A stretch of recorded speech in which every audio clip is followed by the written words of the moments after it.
Mesdames et messieurs, bonsoir. Heureux de vous retrouver à nouveau dans le cadre de cet exercice de redevabilité.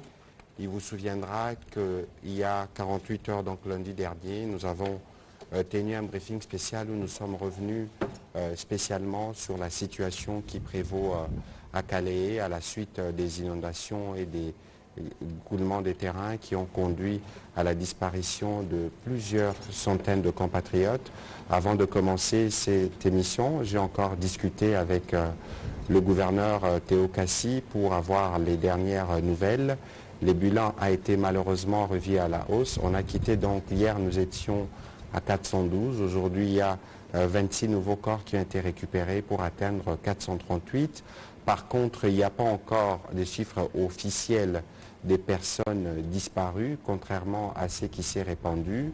Il y a une commission spéciale qui a été mise en place, qui recueille des témoignages, qui travaille avec les familles pour arriver à évaluer. Vous savez que nous avons fait, nous, le choix de la transparence. Nous serons donc en mesure, le moment venu, de venir vous donner des chiffres officiels de compatriotes qui ont disparu. Vous savez aussi que la délégation gouvernementale était sur place pour apporter une assistance aux familles des disparus, compatir et regarder ce qui doit être fait. Il y a beaucoup de choses qui doivent être faites sur le terrain. Et parmi les mesures urgentes qui ont été prises, c'est la relocalisation de populations riveraines qui vivent aux côtés de rivières qui ont connu de crues et qui ont connu des inondations. Le gouverneur m'a dit tout à l'heure. Et des plans locaux d'aménagement du territoire. Mais ces plans, ça ne s'élabore pas n'importe comment. Ça s'élabore sur base d'un outil qu'on appelle les guides méthodologiques. Et à ce jour, j'ai donc le privilège d'annoncer que ça a été adopté. Moi-même, j'avais présidé cet atelier qui portait sur la validation de ces guides méthodologiques. Et donc, dans les jours à venir, toutes nos 26 provinces, il y en a quelques-unes qui sont déjà dotées des plans provinciaux, dont la ville-province de Kinshasa, dispose de ce qu'on appelle le SOSAC, qui est le schéma d'orientation stratégique de l'agglomération de Kinshasa, qui est en soi un plan provincial d'aménagement, qui a même été sanctionné par un édit de l'Assemblée provinciale. Et donc, cet outil de planification pour ce qui est de la ville est déjà opposable à tout le monde, ce qui n'est pas encore le cas, parce que, vous comprendrez plus tard, nous allons y revenir dans les débats, même si la ville provinciale de Kinshasa est dotée de SOSAC, mais les gens conçus n'importe comment. Donc nous allons y revenir, parce que la loi va venir régler cette problématique, parce qu'elle a sorti la mauvaise utilisation, la mauvaise affectation des terres à des sanctions non seulement pénales, mais également administratives. Et voilà donc ces outils qui aujourd'hui, nous pouvons vous dire en toute humilité que le gouvernement de la République a doté le pays, ce qui va permettre à ce que, pour revenir un peu à ce qui s'est passé à Calais, d'après les hypothèses que nous avons eues, je parle des hypothèses, ce n'est pas encore confirmé, parce qu'il faut qu'il y ait des experts. Le gouvernement a dépêché nos collègues qui sont partis là-bas, mais il faut aussi envoyer des experts en la matière. Mais les quelques informations que nous avons eues, je le dis bien, dans les conditionnels, je ne suis pas venu ici pour faire état de la situation, il y aura une équipe qui va y... Mais il est dit qu'il y a 3 rivières qui se déversent sur le lac Kivu. Ces rivières sont, il y a Lukungila, Kanyunyi et Nyamukubi.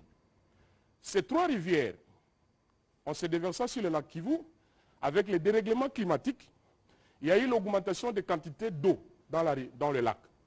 Ce qui fait que les constructions, nos populations, ils ont construit sur le lit majeur du lac Kivu.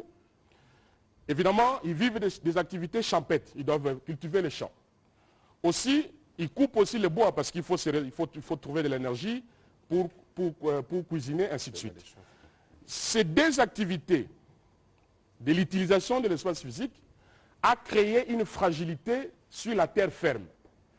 Ce qui fait qu'avec la quantité d'eau qui a augmenté, cela a créé à ce qu'il y ait de boue qui puisse se déverser sur la rivière, et ça a créé ce que ça a créé, d'où l'importance de l'observance des outils de planification spatiale, comme j'ai énuméré, et la province du Sud Kivu dispose de ce qu'on appelle le plan urbain d'aménagement du territoire.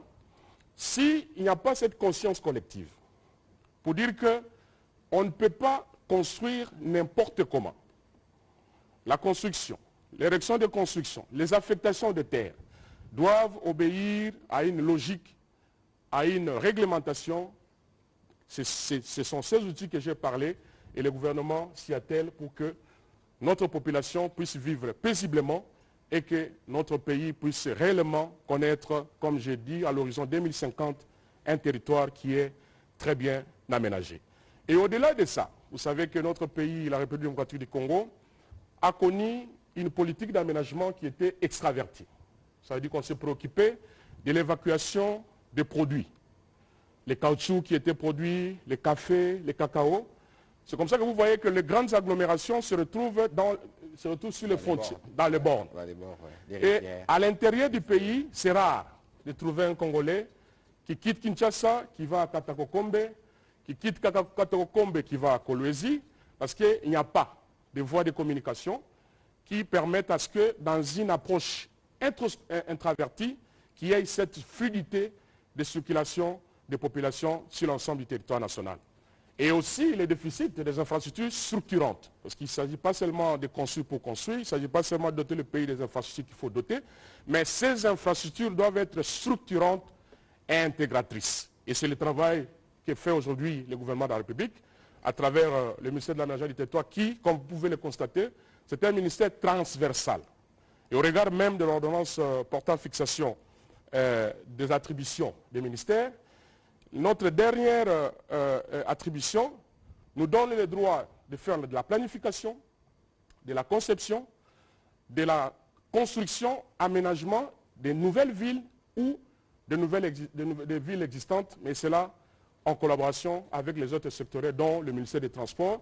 Ne vous soyez pas étonnés de nous voir être associés aux projets qui sont liés au ministère des Transports, notamment les constructions des aéroports, parce que toute utilisation de l'espace physique de notre pays concerne et au plus haut point l'aménagement du territoire. Parce que le mauvais usage est à la base des éboulements, est à la base des phénomènes des érosions, tout ce qu'on constate comme érosion, comme éboulement, parce que c'est vrai qu'Alé, c'est un phénomène, c'est une situation malheureuse qui vient de se produire, mais nous en avons connu très récemment, au mois de décembre, ici même dans la ville province de Kinshasa.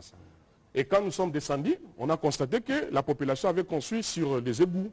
On a même bouché, ce qui a fait que l'eau, cherchant les moyens d'évacuation, a fait à ce que nous connaissions toutes ces catastrophes. Voilà un peu, cher Patrick, chers collègues, nous voulions nous livrer à cet exercice pour montrer évidemment l'importance de l'aménagement du territoire, parce que les catastrophes naturelles, ce sont des phénomènes insurmontables, c'est ce qu'on appelle en droit des cas de force majeure, nous en connaîtrons, mais le plus important, c'est que comment nous nous y attelons comme gouvernement, et je vais vous expliquer comment nous nous préparons à toutes ces éventualités pour que notre population soit préservée, même s'il y aurait toutes ces catastrophes naturelles, mais le plus important, quelle est l'approche anticipative, d'où ces outils que nous nous efforçons à doter notre pays pour éviter ce genre de situations dans le futur. Voilà un peu en quelques mots, Patrick.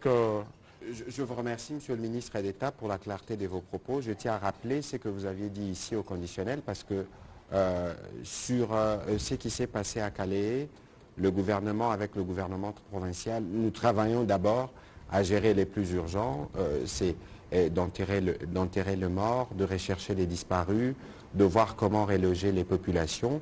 Mais il y a évidemment un travail global qui se fera avec une commission pour identifier dans les détails les raisons qui ont conduit. Nous savons qu'il y a eu des inondations, mais il y a eu des facteurs terrestres, dirais-je, qui ont facilité un certain nombre de choses. Nous devons être en mesure d'étudier cela, non pas seulement pour prévenir ce qui s'est passé à Calais, mais pour que cela s'efface sur le plan global, sur l'étendue du territoire national, parce que nous avons autant de rivières, nous avons autant, malheureusement, des constructions anarchiques qui mériteraient, en tout cas dans les jours qui viennent, d'être détruites, y compris pour protéger nos vies. Voilà un peu, Monsieur le ministre d'État, les résumés que je voudrais, les petits commentaires que je voulais faire sur vos propos qui ont été clairs. Nous voulons donner la parole aux journalistes pour que nous puissions être en mesure de donner un peu plus de détails sur la stratégie que vous avez présentée. Nous allons commencer par Dominique Mukenza.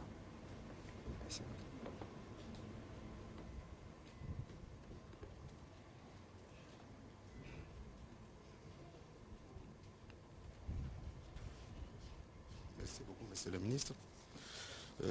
Ma question s'adresse au ministre d'État. Il a dit que la loi sur l'aménagement du territoire venait d'être adoptée par l'Assemblée nationale. Peut-on connaître les principales dispositions et comment sont-elles mises en œuvre pour atteindre les objectifs assignés à la politique nationale de l'aménagement du territoire. Monsieur le ministre, à l'État, ici, on répond coup pour coup. Ah, ok. Ah, ben écoutez, vous savez, on apprend tous les jours. Voilà, c'est le débriefing, c'est juste coutume. Évidemment, comme j'ai si bien dit, la loi a été déclarée recevable. Le vote en soi va intervenir au cours d'une plénière subséquente qui va être programmée parce qu'il a été donné aux honorables députés 48 heures pour verser des amendements que peut-être la commission technique de l'Assemblée nationale n'avait pas intégré. Donc il y a encore une étape à franchir, c'est important que ça soit souligné. Alors, que va nous amener cette loi?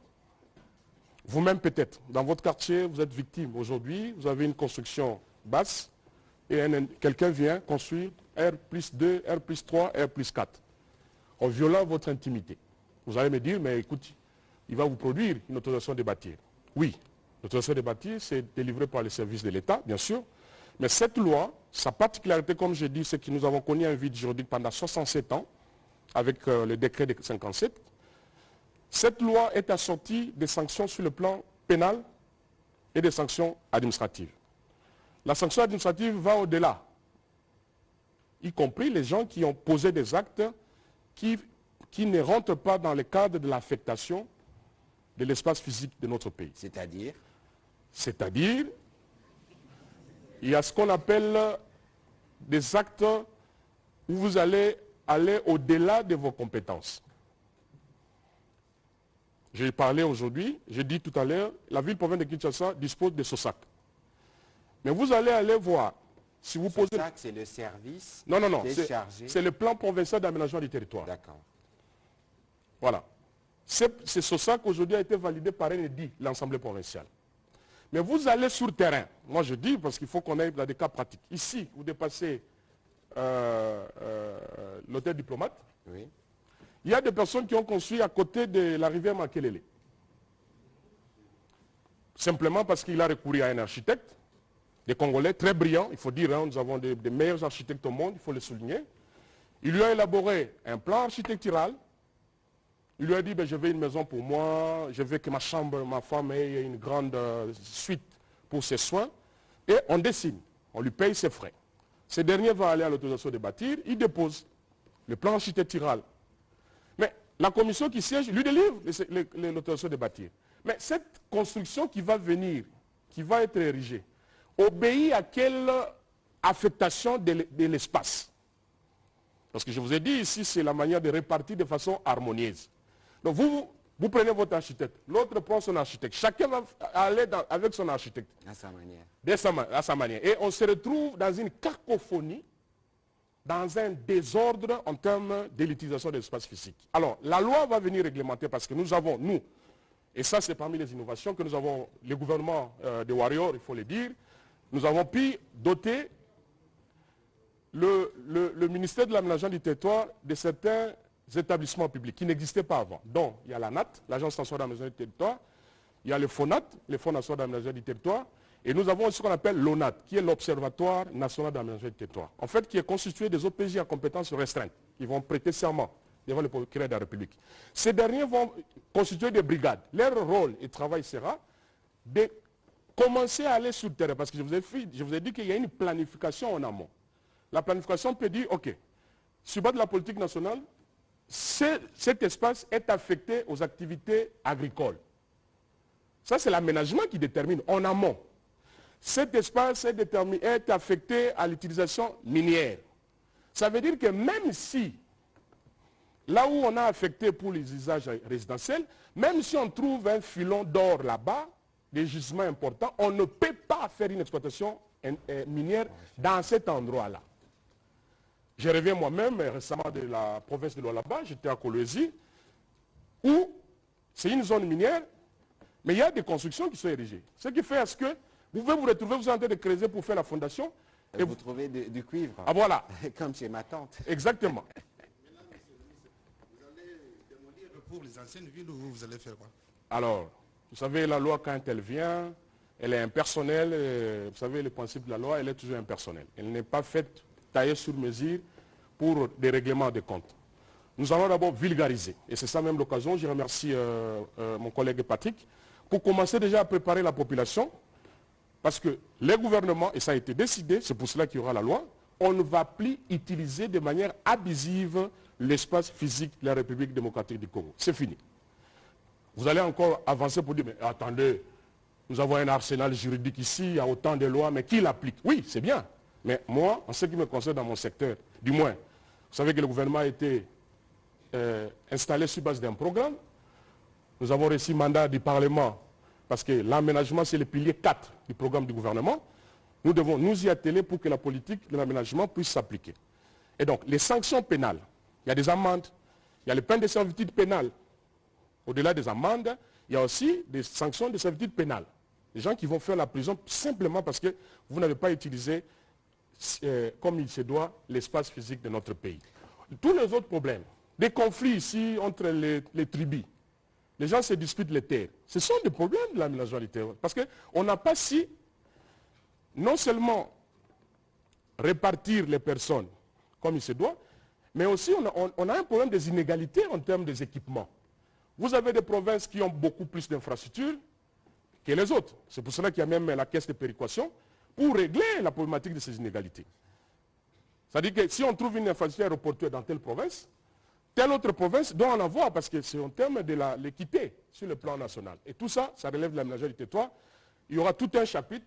Je crois que je vais encore revenir et je sollicite déjà un deuxième round de débriefing parce que je dois vraiment parler de cette loi sur l'aménagement du territoire qui est une grande innovation pour notre pays parce que désormais, ça je préfère vous dire, dès que la loi, parce que c'est une loi législative, quand elle va être promulguée par les chefs de l'État, chers amis, chers compatriotes, rassurez-vous que votre gouvernement, on a parlé de 67 ans, en tout cas, du moins pour ce qui concerne notre gouvernement, il faut que nous amenions notre population à utiliser de manière correcte l'espace physique de notre pays pour nous éviter des éboulements, des érosions et tant d'autres catastrophes que vous connaissez qui est dit à la mauvaise utilisation de notre espace. Monsieur le ministre d'État, il y a une phrase que j'ai dit souvent ici, on peut tout nous reprocher, mais on ne peut pas nous reprocher la volonté de faire différemment. Voilà. Alors, je pense qu'on peut avoir un exemple concret pour comprendre.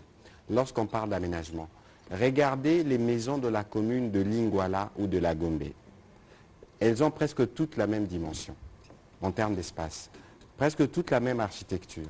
Parce que justement, le fait qu'il y ait ces types de construction partout, comme dans des camps, c'est pour éviter des conflits. Parce que l'autre, lorsqu'il a une maison plus élevée, ça fait déjà un conflit. Il me regarde chez moi lorsque j'organise une fête. Et donc, on organise l'espace public pour assurer la préservation notamment de la paix sociale ou du climat sain. Alors, il y a des espaces qui sont dédiés. Ici, il dit, ici, on ne peut pas construire parce qu'il y a un terrain de foot. Ici, on ne peut pas construire parce que c'est destiné à un usage de jardin ou d'un espace de jeu pour les enfants. Mais regardez ce que nous sommes devenus aujourd'hui, ce que nous tous on a fait, même les terrains de foot sont spoliés, les espaces qui pouvaient servir de jardin pour aérer la ville sont spoliés, nous voulons construire partout et nous créons nous-mêmes des conflits et des conditions de problèmes que nous déplorons un peu plus tard. Et donc il y a, Monsieur le ministre d'État, vous pouvez compter sur nous pour faire la pédagogie de ce que la loi aura décidé, parce que vous les juristes vous dites, nul n'est censé ignorer la loi. Alors on va prendre la question de Gilbert Fundi.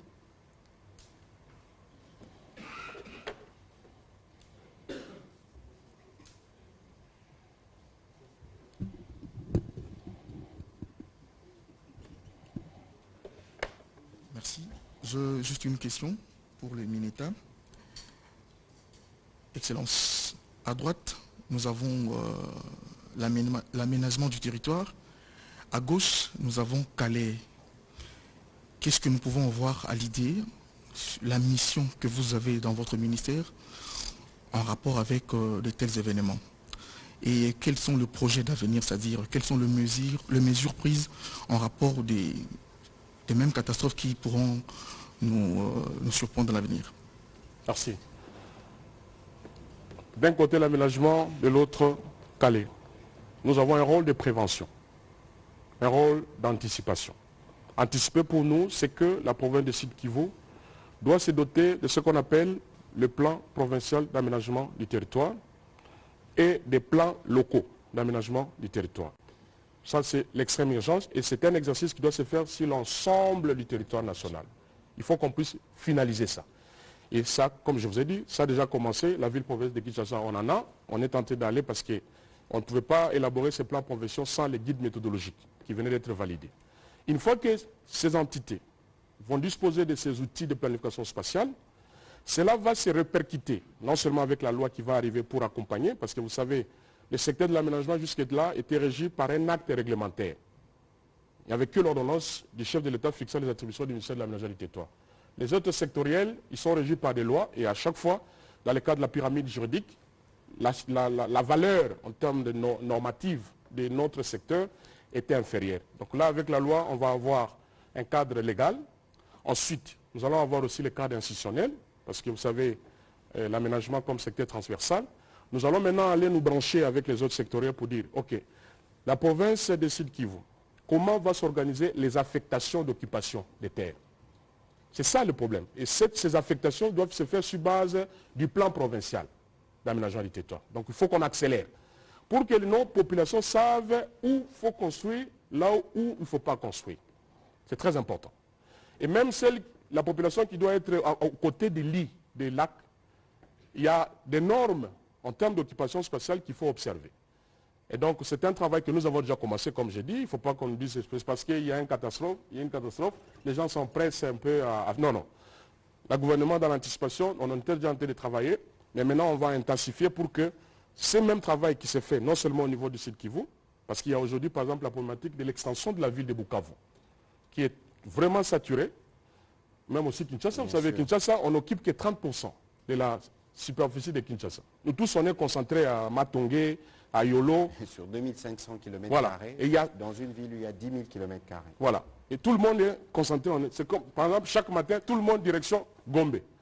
Le soir, tout le monde direction Tchangou, Moamba, ainsi de suite. Donc, il y a tous ces problèmes-là, des problèmes spécifiques pour la province du site Kivu, mais c'est aussi un problème récurrent sur l'ensemble du territoire. Et votre gouvernement, en tout cas, s'y attelle. Comme j'ai dit, j'insiste, il faut qu'on le dise aussi en insistant. Ça fait 67 ans que nous n'avions pas des outils de planification spatiale. On ne dit pas que ça n'a pas été fait, c'est une question de la continuité des affaires de l'État. Nous prenons ça sur nous, nous y travaillons et nous avons déjà commencé à travailler. Et comme on s'était donné à l'horizon 2050, c'est ça d'ailleurs même l'horizon par rapport à la politique nationale d'aménagement du territoire, pour que nous disposions d'un territoire qui est bien aménagé, que la population circule librement, où ça fera plaisir d'aller à Muchacha. Les Congolais vont se déplacer librement à Kolé, à Dilolo, ce qui n'est pas le cas aujourd'hui. Tout le monde, je ne suis pas contre que les gens prennent les avions, partent à Dubaï, à Washington, à Paris, c'est bien. Ça devient même une fierté, un selfie, hein, une petite vidéo sur TikTok. Mais pourquoi pas que demain, les Congolais fassent un TikTok. à Bouta. À Bouta, voilà, par exemple. C'est possible. Et c'est dans ça que votre gouvernement travaille pour rendre notre territoire le plus attractif possible. Et que les Congolais se sentent heureux d'être chez eux. Un beau pays avec une belle biodiversité, avec la forêt, avec des fleuves, avec des lacs, mais qu'on n'en profite pas assez, alors que nous pouvons nous profiter. Et c'est le travail que votre gouvernement fait d'aménagement du territoire, dont je vous ai étalé les 4 outils extrêmement importants qui vont rendre notre territoire beau comme ailleurs. Il ne suffit pas seulement d'envier ailleurs, nous allons aussi commencer à envier. Et c'est le grand travail, la grande vision de son Excellence, M. le Président de la République, chef de l'État, Félix-Antoine Tshisekedi Tshilombo. Nous avons réussi, en tout cas, dans notre secteur, des instructions claires là-dessus et nous y travaillons. Alors, il y a beaucoup de questions, Monsieur le ministre d'État. On va essayer de gérer les temps, donc on va essayer d'être un peu moins lent, comme on a pris rendez-vous pour un deuxième round. Absolument. J'espère que ce jour-là, vous serez bien bombé. Mais je vois que les sujets sont un peu intéressants. Et donc, les sujets très intéressants. On va prendre la question de Faustin Kodiasala.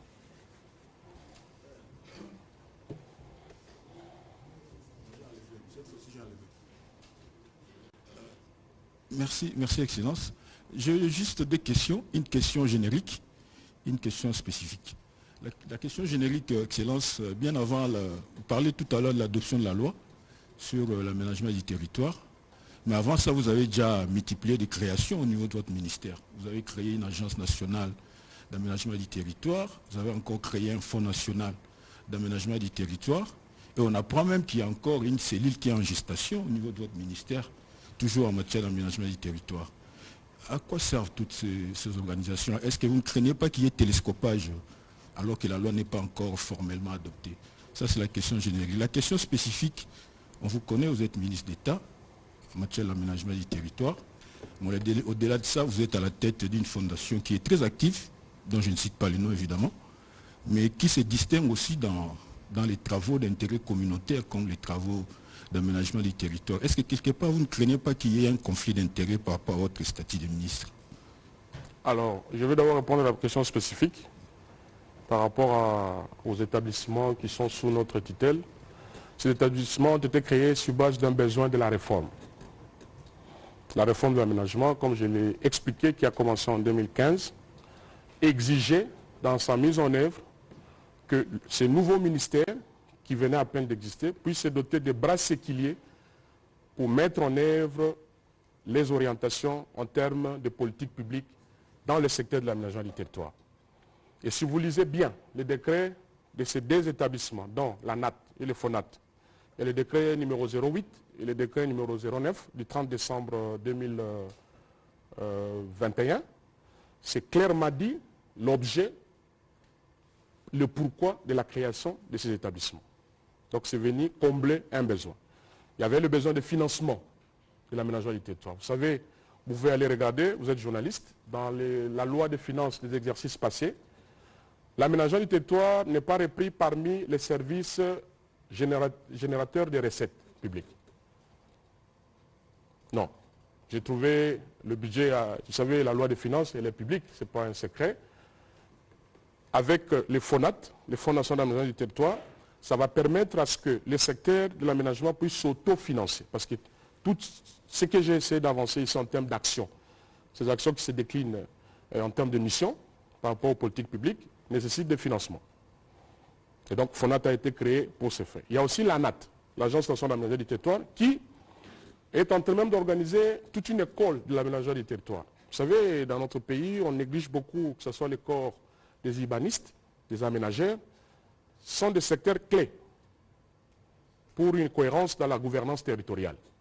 Et donc, pour vous rassurer, ces établissements ont été créés pour répondre aux besoins de la réforme et les missions qu'on leur a assignées, conformément au décret portant leur attribution, sont vraiment des missions qui rentrent dans le cadre du programme du gouvernement et des politiques publiques dans le secteur de l'aménagement du territoire. Maintenant, par rapport à la deuxième question, je ne vais malheureusement pas répondre à ça parce que je ne suis pas le responsable de la Fondation. Je ne suis pas là pour parler de la Fondation.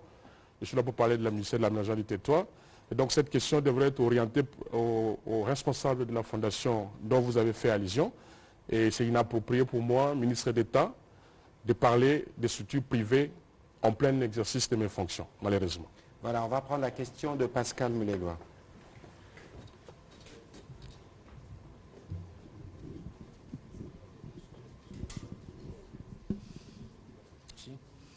Monsieur le ministre, que répondez-vous à la société civile du territoire décalé qui dénonce en fait l'arrivée tardive des secours aussi qui sont impuissants? Les cas par exemple d'hier, il y a 2 nourrissons qui ont été retrouvés flottant sur le lac Kivu 6 jours après les drames. Comment faites-vous pour vous assurer que parmi les disparus, qu'ils soient des centaines ou des milliers, qu'il y a encore des survivants? Ou bien pouvez-vous aujourd'hui nous dire si la délégation partie de Kinshasa est partie à Calais, par exemple, avec quel engin pour essayer de tirer les corps de décombres? Bon, écoutez, d'abord, il faut savoir qu'en face d'une telle situation, nous devons tous être unis. Parce que fort malheureusement, nous, on le remarque comme gouvernement, toute la pression revient sur nous, mais parfois, lorsque cette pression revient, nous la comprenons, mais il faut regarder la situation générale du pays, le contexte dans lequel nous évoluons. Je ne voudrais pas revenir sur ce que mon collègue a dit tout à l'heure, parce qu'il faut regarder les causes dans sa globalité, parce que nous vivons dans une période où il y a véritablement un dérèglement climatique qui est vécu partout. Et ces dérèglements, vous ne savez toujours pas le prévenir. Le problème, ce n'est pas la survenance de catastrophes, parce que vous ne pouvez pas, dans l'absolu, être à l'abri ça se passe même les États-Unis ou les grands pays du monde peuvent être touchés. On n'est jamais totalement prêt pour faire face à une catastrophe. Lorsque cela est arrivé, très rapidement, le gouverneur Théo Kassi, le jour suivant, nous avons parlé, il était 6 heures du matin à l'heure de Kinshasa, 7 heures, il était sur le bateau, il s'est rendu sur place. Et depuis, nous suivons la situation heure par heure. Lorsqu'il arrive sur place, il constate, évidemment, on essaye de pallier au plus urgent, parce que vous avez parlé du nombre de jours, vous avez parlé des 6 jours. C'est une belle histoire de voir qu'il y a des enfants qui ont survécu après autant de jours, ça relève de miracles. Et pour ça, on doit glorifier les Seigneurs. J'ai vu la photo du père de l'enfant. Et lorsque le gouverneur arrive sur place, les plus urgents, c'est de s'assurer que nous limitons les dégâts. Vous arrivez, le premier bilan que nous vous avons donné, en toute transparence, disait il y a 176 morts. Aujourd'hui, nous sommes à 438, nous sommes venus les dire. Donc il faut considérer qu'il n'y a aucune volonté de la part du gouvernement de maquiller un quelconque chiffre. La société civile, au contraire, elle, doit contribuer aux côtés du gouvernement provincial et national à comment nous réglons les problèmes les plus urgents. Je le disais lundi, nous étions choqués, nous tous, lorsqu'on a vu les images de ces enterrements. Mais ceux qui ont procédé à ces enterrements, c'est des experts de la Croix-Rouge. C'est des experts de la division provinciale de la santé qui ont estimé que dans une zone où on n'a pas de morgue, dans une zone où on n'a pas une fabrique de cercueils suivant le nombre de victimes, pour faire vite, on devait procéder aux méthodes qui sont convenues. Je ne suis pas spécialiste, il y a des sacs mortuaires qui ont été utilisés pour s'assurer que les dépouilles ne sont pas en condition d'affecter ou la putréfaction pouvait être en mesure de générer d'autres drames pour éviter des épidémies. Et donc, nous comprenons qu'il y ait un sentiment de colère par rapport à comment cela a été fait, mais pour parer au plus pressé et pour s'assurer qu'on a préservé les populations qui sont survécues d'éventuelles épidémies, cela devait être fait de cette manière. Et aujourd'hui, il y a une commission qui travaille sur place, et d'ailleurs dans les prochains jours, il n'est pas exclu qu'une autre délégation gouvernementale retourne sur place parce que les conséquences ne pourront pas être gérées dans le 3, 48 heures, 72 heures, etc. Il y a une commission qui a été mise en place. Et je me souviens qu'au dernier briefing, je vous ai fait les détails des dégâts sur les écoles, sur les marchés, sur les maisons, sur les églises. Et donc aujourd'hui, il y a une commission qui a été mise en place. Le souhait pour nous, ce n'est pas que la société civile vienne blâmer ou qu'on aille en contradiction avec elle. Les souhaits, c'est justement de travailler avec la société civile dans le cadre de cette commission mise en place pour être en mesure, sur base de témoignages qui seront donnés, sur base des éléments récoltés, d'avoir une évaluation chiffrée. Et en ce moment-là, nous viendrons vous dire, voilà, officiellement, il y a eu ça, parce que personne ne peut vous dire avec certitude le nombre des disparus au regard de l'état de la situation.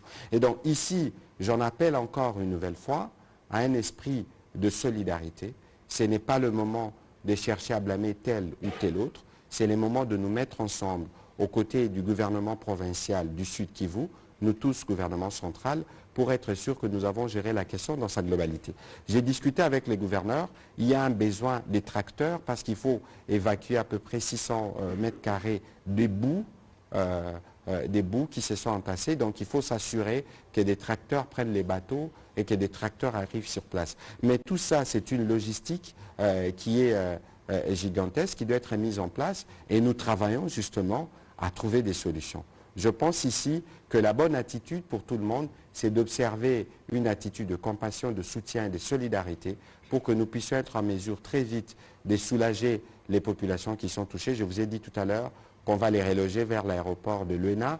Quand ils y seront, il faut s'assurer que l'aéroport est aménagé, qu'ils ont les conditions sanitaires requises. Mais tout ça, c'est le travail que le gouvernement fait avec le gouvernement provincial. Il y a eu évidemment cet appui qui a été donné à chacune des familles. Je ne voudrais pas parler des chiffres, ce n'est pas nécessaire pour compenser la perte des êtres chers, mais c'est pour vous montrer que le gouvernement a réagi très rapidement. Et nous allons... Parce que le gouvernement, vous essayez quand même de rattraper un retard d'un demi-siècle quand vous parlez d'aménagement du territoire. Est-ce que votre stratégie va se limiter aux nouveaux aménagements ou bien à corriger ce que vous considérez comme des actes irréguliers? Parce que quand vous parlez de construction, ne se réveillez pas un matin et construire une maison.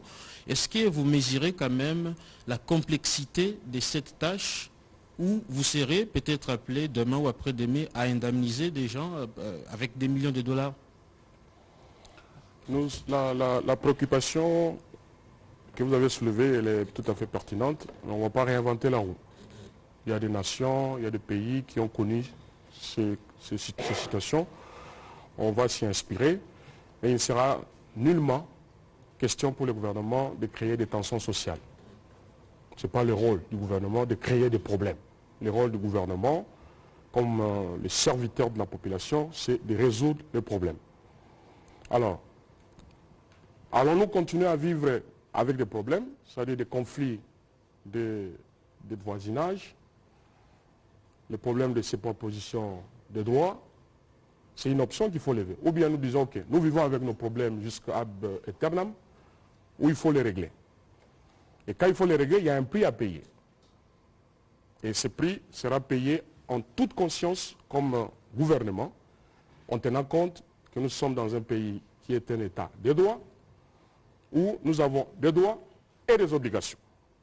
C'est dans cette corrélation, dans cet équilibre que nous allons de petit à petit, c'est vrai, 67 ans, comme vous avez dit, c'est plus un demi-siècle, mais nous savons, il y a toute une méthodologie qui est en place. Votre gouvernement est capable et totalement responsable. Sinon, on n'aurait pas été investi par l'Assemblée nationale. Nous avons été investis pour résoudre le problème des Congolais et particulièrement dans le secteur de l'environnement du territoire. Nous sommes très conscients de la problématique et nous allons y aller méthodiquement, de façon participative et inclusive. Alors, Pascal Moulegua, il faut savoir que malheureusement, nous ne pouvons pas nous prévaloir de nos propres turpitudes. Et que pendant de longues années, comme j'aime à le dire ici, de problèmes n'ont pas été résolus. Nous venons, nous n'avons pas la prétention, et d'ailleurs la durée qui est celle de notre mandat ne nous permettra pas de régler de manière définitive les problèmes du pays. Mais ici, comme j'aime à le dire, nous plaçons les fondations. Et il faut considérer que pour les secteurs de l'aménagement, la fondation a été placée. Je vous donne un exemple de Kinshasa. Alors, pourquoi on parle de plan d'extension de la ville? Parce que si aujourd'hui nous disons on doit reconstruire la ville de Kinshasa et qu'on doit faire partir des gens qui habitent Lingwala, la commune de Kinshasa, mais vous n'allez pas compter les nombres de procès, vous n'allez pas compter le nombre de décès. Nous tous, nous savons comment nous tenons à ce qui nous appartient. Alors il faut faire de choix. Le gouvernement fera le choix de la délocalisation. Ceux qui voudront aller dans les nouvelles villes, ils iront. Et de manière progressive, on va le régler. Mais encore une fois, nous sommes désolés pour toutes ces maisons qui peuvent se retrouver dans des édifices, dans des endroits non édificandis, pour prévenir, on va casser. C'est aussi cela le job du gouvernement. Et nous pensons que nous tous, nous devons être en mesure de les comprendre, parce que lorsqu'il y a des drames, vous avez parlé de la société civile en liminaire de vos propos, c'est les gouvernements qu'on blâme. Mais lorsque le gouvernement agit pour prévenir, parfois on ne l'applaudit pas, on le considère comme étant un corps méchant. Mon collègue l'a dit, nous sommes dans un État que nous voulons de droit et nous allons nous assurer que pour la préservation de la sécurité de la communauté, que cela se fasse. Alors, je vois qu'il y a beaucoup de questions. On va terminer. Je vais quand même placer un mot à ce qu'il a dit. Monsieur le ministre d'État. Pourquoi les gens préfèrent habiter dans les centres-villes? Parce qu'il y a les services sociaux de base. Il va avoir l'eau, il va avoir l'électricité, son enfant va aller à l'école, il peut aller acheter ce qu'il a envie. Donc dans ce processus de la relocalisation, on verra à ce que tous les services sociaux de base pour la viabilisation soient installés pour que la population, même si on vous amène loin de Matete, comme un exemple, je ne dis pas qu'on va relocaliser les gens de Matete, mais si on vous amène dans ces endroits que vous vous sentiez dans une situation de vie normale. Voilà. Merci. Il y a plusieurs questions. On va terminer évidemment avec une question en lingala. On va prendre une série de 3 rapidement pour permettre au Mineta de répondre. On va prendre Paul Matendo, on va prendre Serge Seka, On va prendre Romain Soumbula. On va noter cette fois. Merci beaucoup, monsieur le ministre. Allez-y, une question s'il vous plaît. Merci beaucoup, monsieur le ministre. Monsieur le ministre, vous avez parlé d'un plan présenté, disons, qui est à l'Assemblée provinciale de Kinshasa, le plan pour... L'Assemblée nationale. Vous parlez de la loi ou du plan? Le plan d'aménagement de la ville de Kinshasa. SOSAC. SOSAC, oui. Alors, il y a aussi un autre plan qui a été proposé et présenté par les sénateurs de la ville de Kinshasa. Ces plans ont été présentés au Sénat. Je voulais savoir, ça s'appelait Master Plan, qui a été porté par le sénateur Didier Moumengi. Je voulais savoir si c'est le même plan ou bien il y a harmonisation entre les deux plans. L'autre petite question, est-ce qu'on peut avoir le coût global de ce plan de l'aménagement de la ville-province de Kinshasa? Le coût global. Merci beaucoup. Merci. Romain Soumbula. Monsieur le ministre d'État, je veux savoir si à ce moment précis, vous avez déjà pu identifier dans la ville de Kinshasa les sites qui ne répondent pas justement aux normes de l'aménagement du territoire. Et il y a des quartiers entiers des gens qui ont construit des quartiers entiers. Qu'est-ce que vous en ferez? Merci. Serge Tseka. Merci pour la parole, monsieur le ministre. Je voudrais remercier le ministre pour cette loi qui arrive enfin. Je dis enfin parce qu'il y a eu, le ministre Mouyaya l'a soulevé, beaucoup de dégâts en cette matière. Mais vous êtes dans un secteur qui est transversal. Vous l'avez vous-même dit.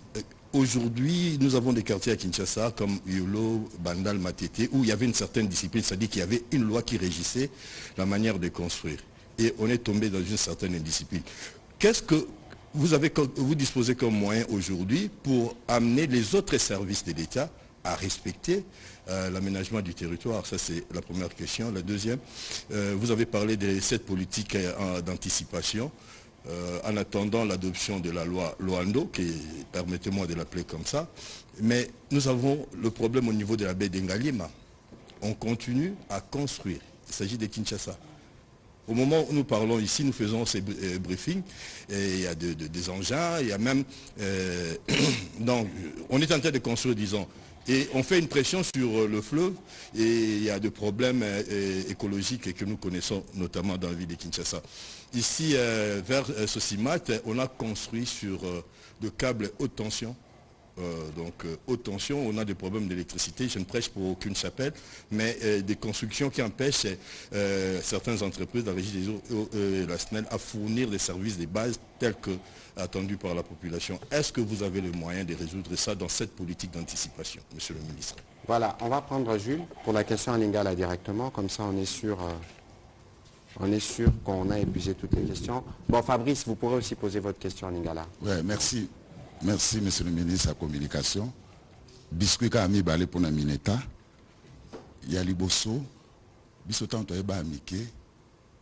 Celui qui est Soukola na au TCZ. Les locaux m'appellent victoire. Mboula Soke Betty. Toujours les capalés du peuple. SGA. Oui. Zara Koteni. SGA. Place Batongi Nani. Toyebi. Tembe la tembe. Soki Mboula Betty. Toujours les calibosso. Il y a palais du peuple. Nani expliquer la loi c'est bien. Pourquoi il y a inondation devant le palais du peuple? Robot roulage. Est-ce que vous n'avez pas construction anarchique? Expliquez la biso pour Mboula essaie de coller ses toni. Et essaie indi to banga biso to le kabo pour to le kate. Wana ali boso. Tango ba noma ki o ki na projet moko revite. Et c'est là. On a problème. Voilà, Fabrice, rapidement pour terminer. Matoni mingi ntoma Patrick Mouyaya, nazali juste na ba mituna mibale. Non, moko. Zambie bana Congo démocratique ba mona ki délégation ya gouvernement ya République démocratique du Congo o ekitaki na ngambo ya wenze oyo bato bakufa ki ebele na Matadi Kibala. Boni misala nango lelo. Est-ce que Eko Salema ou bien Eko Salemate Pambate Kinshasa ezali concentré kaka na commune moko, c'est-à-dire Gombe. Soki lelo catastrophe et beti na 12 heures. Tu perdre combien de Congolais yo en tant que patron, mokonzi, ya aménagement, ya bobongisi. Nzinga nzinga ya bayi Congo démocratique, mosala nini ozali ko sala Zambi, bayi mboko bazali na posa ya solution au lieu ya ba mibeko oyo tanto erola la langue. Voilà, on va s'excuser auprès des téléspectateurs de la télévision nationale parce que nous avons légèrement débordé sur l'heure du journal pour permettre au ministre d'État de rencontrer les préoccupations qui ont été soulevées. Vous avez la parole pour celle d'abord en français et vous terminerez pour celle en lingala. Merci, on va aller vite. Par respect aux téléspectateurs qui doivent suivre surtout d'abord les informations sur la chaîne nationale. SOSAC, le plan qui a été proposé par les sénateurs de la ville-province de Kinshasa, conduit par l'honorable Didier Boumingi. Il ne faut pas confondre les choses. SOSAC, c'est un outil de planification qui a été élaboré conformément à des normes. Et ce plan a été validé, quand je vous ai dit qu'il y a tout un édit qui a validé pour les rendre opposables, comme plan provincial d'aménagement du territoire. Ce qui a été proposé, je ne connais pas en tout cas le contenu de ce plan qui a été proposé par les sénateurs de la ville-province de Kinshasa, et donc je me réserve de faire un commentaire là-dessus. Mais retenez seulement que la ville-province de Kinshasa dispose d'un plan provincial d'aménagement du territoire. Et voilà, je crois que j'ai répondu à... Bon, là, il faut demander, il y avait tout un bureau qui a été recruté parce que ce plan, ça s'élabore sur base, d'abord, il y a des études préalables. Par exemple, pour ce qui est des schémas nationaux d'aménagement du territoire, il y a ce qu'on appelle l'audit du capital forestier et l'audit du potentiel agricole. C'est sur base de ces audits, qui sont des études préalables qu'on fait et qu'on va maintenant élaborer les schémas nationaux d'aménagement du territoire. Mais pour vous dire tout de suite les coûts, je ne peux pas me permettre, par respect pour vous-même et l'ensemble de la population qui nous suit, mais c'est public. On peut toujours vous communiquer toutes ces réponses-là.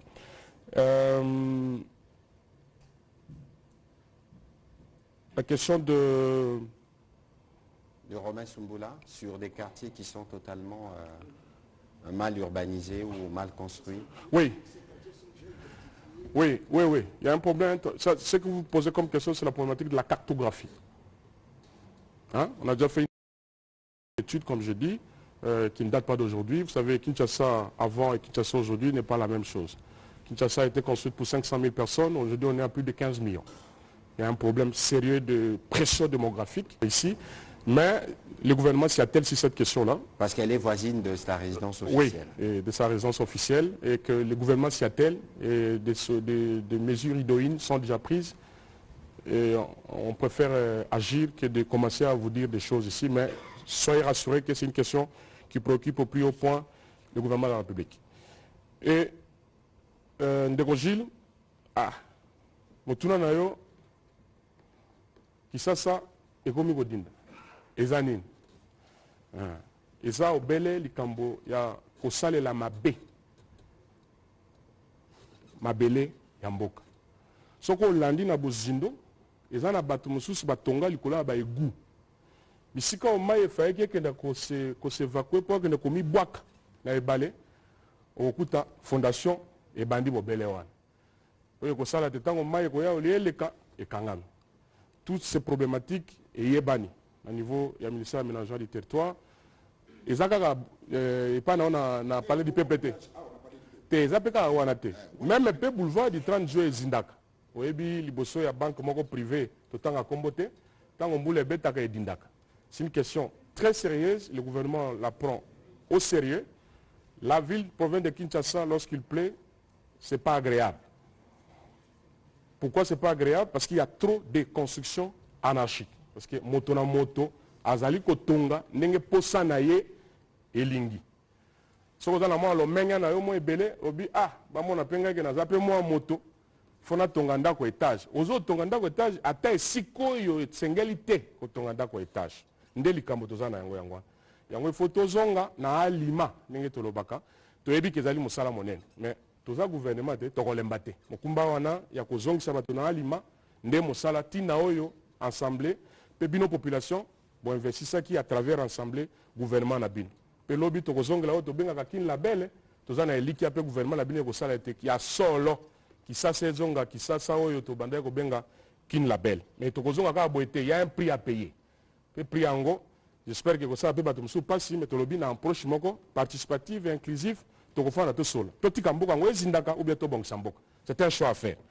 Pe ya suka makambo ya mitendi ya solo tata mokonzi ya mboka Félix Antoine Tshisekedi ye moko akendeki kokende kotala ndenge balobaka na lingala losolo ntoko na ntoko makambo nini elekaki kuna na mitendi pe ntango akomaki amonaki makambo ezali koleka kuna bato bakufaki population akufaki plus de 150 personnes pe apesaki bainstruction na chef de gouvernement po atotala ndenge nini bisika wana oyo population azali na bazone à risque biso moko pe na aménagement du territoire à travers ONAT to dirigeantaki mission mpona kotala nini esalaki ete tokóma na basituation wana toye kokuta kaka likambo ya kosalela mabe ya espace physique ya mboka tomesana en tout cas wana esifo toloba yango tomesani mwa mabe mingi mwa bizaleli mabe ekoti mingi oyo ezali kosala ke baconséquence nango ya baérosion baconséquence ya baéboulement oyebi lelo Charles Patrick quartier ya baprofesseur na inikini ezali kodisparaître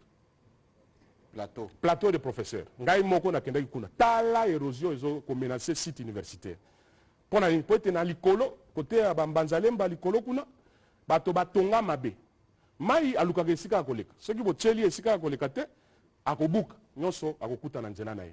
Donc conscience naza koinsiste na conscience nationale toyeba kosalela mabele ya mboka esika oyo batie mpo na bilanga tokona bilanga okomona moto mosusu ake azwi contrat de location ou bien un bail amphithéotique ou bien un droit d'usage na affaire foncière olie akende kosala agricole akende kosala bilanga ye akomi kuna ake kotonga nde hotel.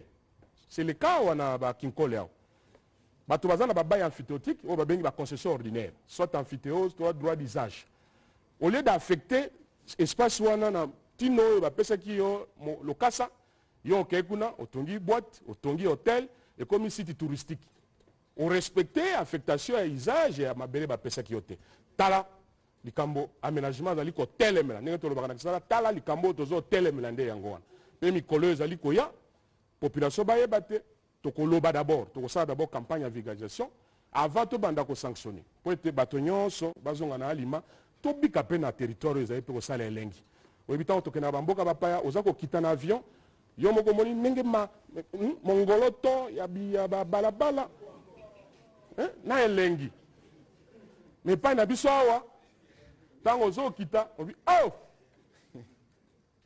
Mais gouvernement na bino etelemi ngbe ndenge Patrick alobaki bafondation ese ekoti po ete bato nyonso bazonga na alima po ke tofanda toyoka mpe elengi ndenge ndeko Gili boye nayebi ke baémission na yo mokolo moko otamboli mpe na ntongo na mutuka eza te kaka baavion te bisika oyo bavie kokóma te mutuka ozwi mpe mutuka obi oki osala émission j'aime bien cette oki osala yango na lukolela par exemple pourquoi pas lobi oki osala yango na bolobo après kuna oki osala yango na yakoma te bwende eza malamu te na dibaya pourquoi pas.